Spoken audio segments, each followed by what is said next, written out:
Hey, it's time to look here at the periodic function. We've got power being used by a water pump which charges regularly over time. So here's our pump. Assuming the pump is turned on at 7 a.m., how much power should the pump be using at exactly 11:50 a.m.? So always have to be careful about how much time has passed, obviously. I've written down a little 4-step algorithm here. There's different ways of doing this, but first one is get P, which is get the period. Once you've got the period, you got to get the total amount of time that the periods are running. Then we're going to get the number of cycles by going T divided by P.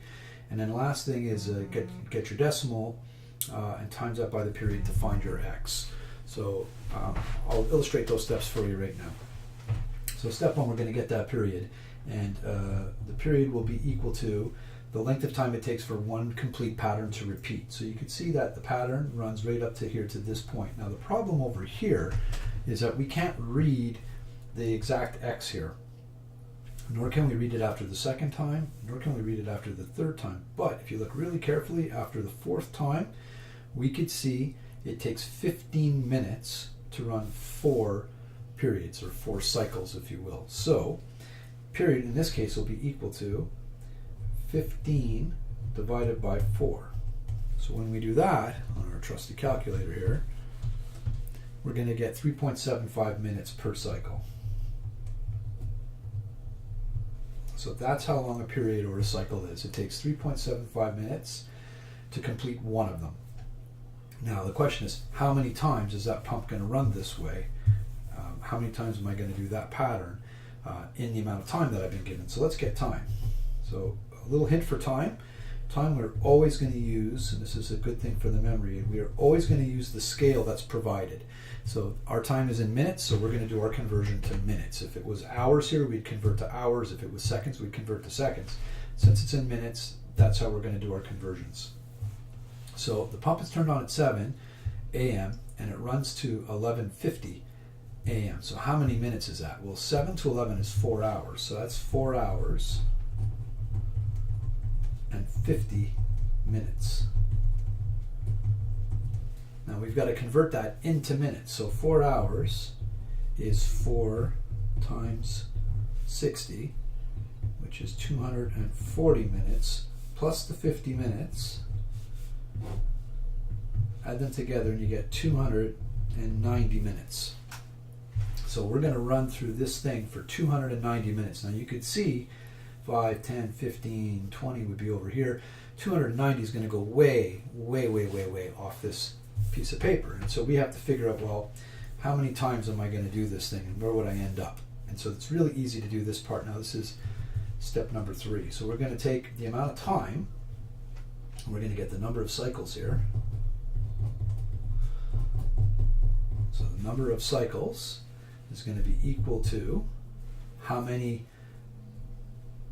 can fit into 290 minutes. So 290 minutes divided by 3.75 will give me a particular number of cycles. Let's take a look.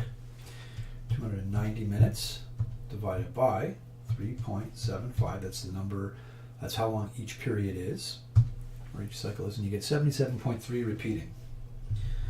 Very important about that 0.3 repeating that we keep that repeating decimal. 77.3. So 77.3 means we've done this particular thing 77 whole times, 77 times, and then an extra third. So imagine you're starting from the beginning. That's 1, 2, 3, 77 of those bad boys, and then a third of the way into a new one. So basically, I'm going to get rid of that whole number. I'm going to keep just that 0.3, which I'm then going to times by the length of each period, which is 3.75.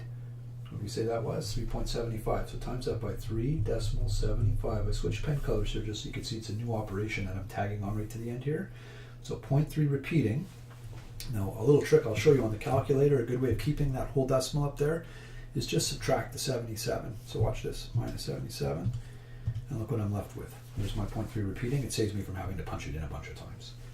I'm going to times that by the period, 3.75, and I'm going to get 1 1/4. So that's going to be equal to 1.25, and that is my X. 1, 2, 3, 4, 5. You can see I'm going up by ones. 1 1/4 are like right around here somewhere. Right there is 1.25. Now the question is, what is the matching height at that point where x is 1.25? And I can't read it exactly off the graph. It looks like it should be pretty close to 70, 50, 60, 70. These are going up by 10s on the y here. Looks like it could be pretty close to 70, but I can't say for sure. I need an equation. And I'm going to need the equation of this line segment right here. Very important that you show where that x is on your graph. If, for example, the x was a little bit bigger and it was over here somewhere, let's say the x was, I don't know, 3.25 or 4.25. Let's say 3.25, sorry. 3.25 would be right over here. Coming up, I would have to use this line segment in order to calculate a corresponding y. And this line segment does not have the same rule as this line segment or this one. So you need to know which one you're using, and the x will tell you. I need to use this line segment, which means I'm going to use this corner point right there and this corner point right there to get the equation of that.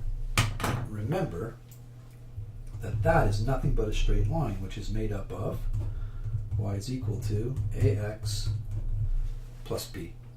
Once I have the rule, and I know that my x is 3.75, I can put it in here and I can calculate the y. But to get the rule, I need to do two things. I need to get the a and I need to get the b. This is going back to linear functions now.